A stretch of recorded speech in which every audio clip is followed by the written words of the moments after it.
UP में सपा का mission 2027। Unnao में लोहिया वाहिनी के प्रदेश अध्यक्ष बोले, पीडीए की बनेगी सरकार। खबर उन्नाव से है, जहां समाजवादी लोहिया वाहिनी द्वारा आयोजित कार्यकर्ता सम्मेलन में प्रदेश अध्यक्ष डॉक्टर रामकरण निर्मल ने 2027 के विधानसभा चुनाव की रणनीति साझा की। उन्नाव में समाजवादी लोहिया वाहिनी द्वारा आयोजित कार्यकर्ता सम्मेलन में प्रदेश अध्यक्ष डॉक्टर रामकरण निर्मल ने 2027 के विधानसभा चुनाव की रणनीति की साझा की। उन्होंने पीडीए प्रगतिशील दलित अल्पसंख्यक की सरकार बनाने की लक्ष्य रखा। आपको बता दें कि सम्मेलन का आयोजन जिला अध्यक्ष राहुल अग्निहोत्री ने नेतृत्व में हुआ।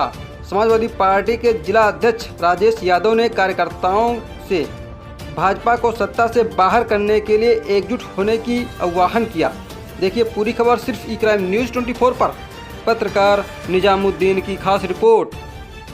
सैकड़ों बार खुद ब्रजेश पाठक ने समाजवादियों के डीएनए की बात की थी और अपशब्द कहे थे। इसके कई बार माननीय मुख्यमंत्री जी ने भी कई बार अपशब्द कहे हैं। और भारतीय जनता पार्टी के लोगों के बारे में आपको पता है, अभी एक रघुवंशी जी हैं बलिया की, उनकी आपने वीडियो देखी होगी। इसके पहले आपने देखा होगा मध्य प्रदेश के जो मिनिस्टर थे, उन्होंने क्या कहा था, जो देश की बेटी सोफिया थी उसको उन्होंने कहा था आतंकवादियों की बहन कहा था। इसके बाद उनके एक मंत्री का बयान आपने देखा है कि देश और सेना नतमस्तक है मोदी जी के। तो भारतीय जनता पार्टी बदजुबानी और बदतमीजी करती है, और ये जो राजनीति है उसकी शुचिता नहीं, उसकी मर्यादा नहीं है।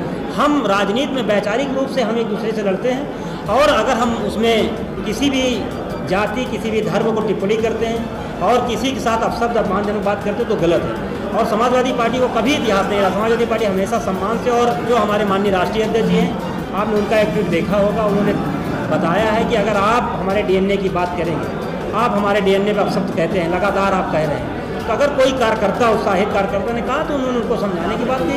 समाजवादी पार्टी राष्ट्रीय अध्यक्ष जी ने कहा कि हमने उन्हें समझा दिया है। और ये भारतीय जनता पार्टी के लोग भी सोचें कि जिस तरह वो बहन बेटियों के साथ मान सम्मान के साथ, जिस तरह दलितों पिछड़ों के साथ अन्याय अत्याचार कर रहे हैं, जिस तरह बहनों का बलात्कार हो रहा है। आपने देखा नहीं, अलीगढ़ में कि 2 भाइयों दलित भाइयों को सिर्फ जय भीम करने के लिए पीटा गया। आपने बुलंदशहर की घटना देखी, कैसे खार चढ़ा के कुचल दिया गया।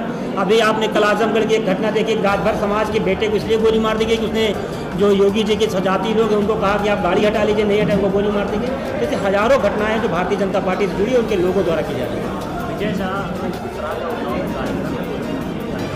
आज समाजवादी लोहिया वाहिनी के कार्यकर्ता सम्मेलन, और आप माननीय जिला अध्यक्ष हमारे यूथ के चारों अध्यक्षों के नेतृत्व में आज एक कार्यकर्ता सम्मेलन, उस कार्यकर्ता सम्मेलन में हम लोग आए हुए।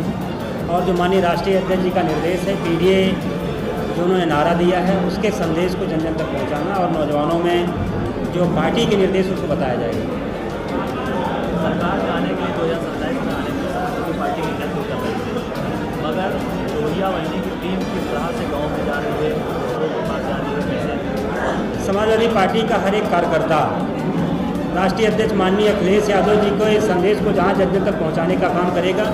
वहीं बाबा साहब डॉक्टर भीमराव अम्बेडकर के बनाए संविधान और उनके तहत मिलने वाले हक और हुकूक जो भारतीय जनता पार्टी उस पर हमला कर रही है, उस षड्यंत्र को, उस हमले को भी लोगों को बताने का काम करेगा। और पीडीए का जो परिवार बिखरा हुआ है, वो सारे पीडीए के परिवार के लोगों को एकजुट करके, जिस तरह 2024 में हमने देश की तीसरी सबसे बड़ी पार्टी समाजवादी पार्टी को हमारे नौजवानों ने बनाया है, वो आने वाले 2027 में उत्तर प्रदेश में राष्ट्रीय अध्यक्ष माननीय अखिलेश यादव जी मुख्यमंत्री बनेंगे और भारतीय जनता पार्टी की विदाई तय हो जाएगी। ये बताइए, समाजवादी पार्टी के ट्विटर से डिप्टी सीएम को लेकर के ट्वीट किया गया था, उसमें आज अभी भी पार्टी ने उनको निकाला है, सिर्फ एफआईआर वो भी हाईकोर्ट से कहना। माननीय उच्च न्यायालय ने कहा, उसके बाद 4 घंटे में कहा था, उस समय एफआईआर नहीं हुई, ये कंटेम्प्ट ऑफ कोर्ट। और उसके बाद इन्होंने एफआईआर की, इतने दबाव के बाद क्या उनका घर गिरा, क्या उनके घरों में बुलडोजर चला? लेकिन अगर आपके घर, हमारे मीडिया पत्रकार भाई भी हैं यहाँ, अगर आप कुछ बात सरकार के खिलाफ लिख देते हैं, बोल देते हैं, तो आपका कहीं ट्विटर सस्पेंड हो जाएगा, कहीं आपका यूट्यूब बंद कर दिया जाएगा, या आप पे मुकदमा दर्ज करके आपको जेल भेज दिया जाएगा। जब से भारतीय जनता पार्टी आई है, जहाँ हमारे दलितों और पिछड़ों पर अन्याय अत्याचार बढ़ा, वहीं हमारे पत्रकार भाइयों भी अन्याय अत्याचार बढ़ा। इसलिए भारतीय जनता पार्टी अपने नेताओं को सिखाए कि महिलाओं का सम्मान कैसे करना, दलितों का सम्मान कैसे करना, कैसे अपने विपक्षी नेताओं से बात करना, अपनी बात रखना।